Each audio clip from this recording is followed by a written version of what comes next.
Moji Hunponu-Wusu, founder Woodhall Capital Foundation.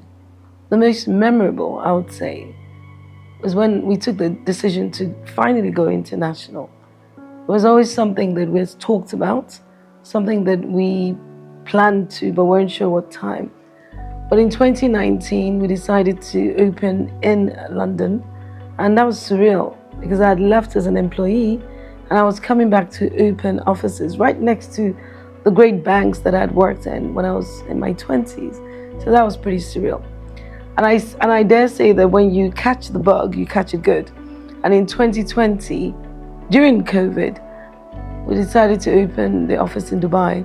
That was exciting because we were almost repeating to ourselves that we could do it again. And then a few weeks ago, in May 2024, we decided to open back in our home country in Abuja. Doing those three things that you had put on vision boards and then taking the step to actually make it happen is always surreal when you look back and you think, oh, we've actually opened just like we said we would. We have many things that we plan to do and somehow we just never do them. But those three offices are very special and they're always surreal moments. If I'm being honest, I set up Woodhall Capital because I was pushed to. I had no choice. And I've discussed this before in other forums. I wish I was strong enough to say that was my plan. It wasn't my plan. I was pushed to, I had no choice, and I did it to survive. But I did it to survive because I also had identified that there was a need in the market to bridge the gap between international investors, local corporates, African governments, and I felt that my skill sets were probably best placed to bridge that gap. And so I set it up in the middle of so much going on, but I decided then to set it up. In 2014, in July, I took the bold step of opening an office, identifying an office and opening an office, and then we started business. I don't think I've ever thought I would never make it through. I don't think there's ever been a time that I thought I'd make it through. But there have been times when things have been extremely challenging. And you think, how am I going to make it through? But not that I wouldn't make it through. I don't think I ever had that thought. In the next 10 years, I think Woodhall Capital will be raising funding for African governments beyond Nigeria. And it's my dream that African countries would have a coordinated tone of voice to international investors, where we're speaking to them from the same position of strength, that we know that there's so much on our continent, so many resources, and would price ourselves at that level.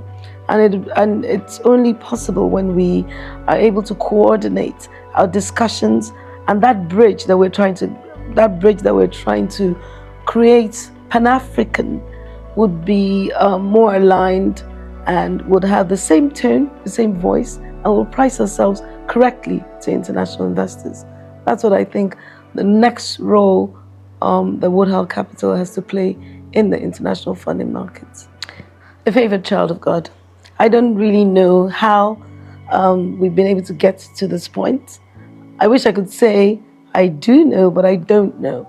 So clearly, this firm has a special place in God's heart, and which goes beyond me. God has an interest in the firm, and He clearly has shown that He loves Woodhall Capital. And I always say, the stone that the builders rejected has certainly become the cornerstone. Extremely grateful because so many people have left the industry and never been given the opportunity to come back. And so I don't take it for granted. And I say this to every single client when they wonder why I'm so disciplined and structured and why I'm so serious-minded and passionate about the business. I know that I'm one of the very few that have been given an opportunity to come back at this level, and I don't take it for granted. I'm also extremely grateful to the client that gave us our first transaction. I've been thinking about him over the last few weeks, run up to this 10th year. And I just remember that one person decided that he was going to give a very young girl an opportunity in the international funding space. The first deal didn't go through, but he told me to keep trying. And in the end, it did go through. And then we went on to raise over $1 billion for that same client.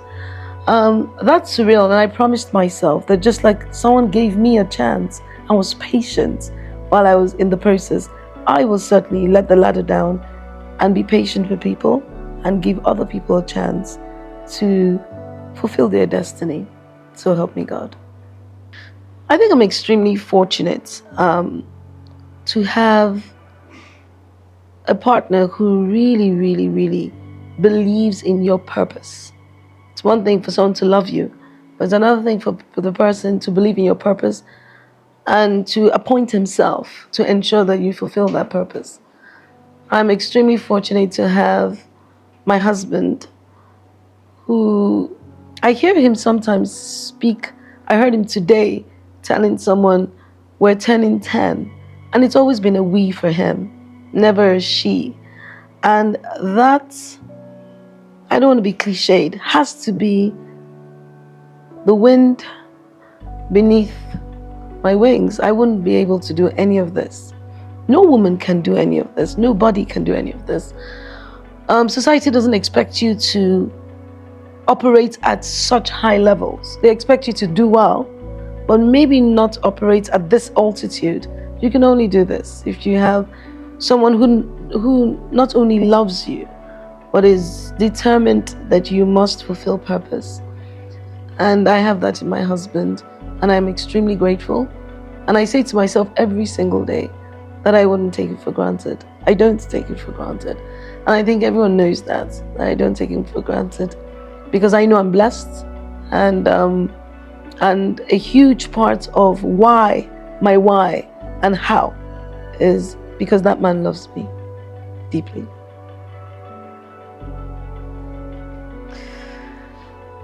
I am extremely grateful to our clients, the ones who've stood by us for 10 years. It's not easy.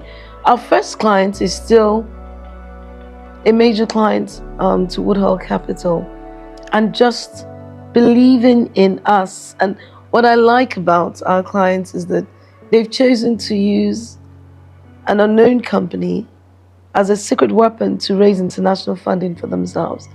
And I thank every single MD, every single chairman of every single company that has stood by us, that has said, leave them alone, they belong to us, that has encouraged us, and particularly when they watch this documentary, the ones who stood by me in every single trying times that I've been through in Woodhall Capital, those who ensured that no one touched, my dream and my purpose. I'm so grateful to every staff in every company that we liaise with. I'm extremely grateful. And I don't take you for granted. And I say this to you all the time. No one can replace what you've done in the history of Woodhall Capital. And I know we're going to do so much more. But still, thank you.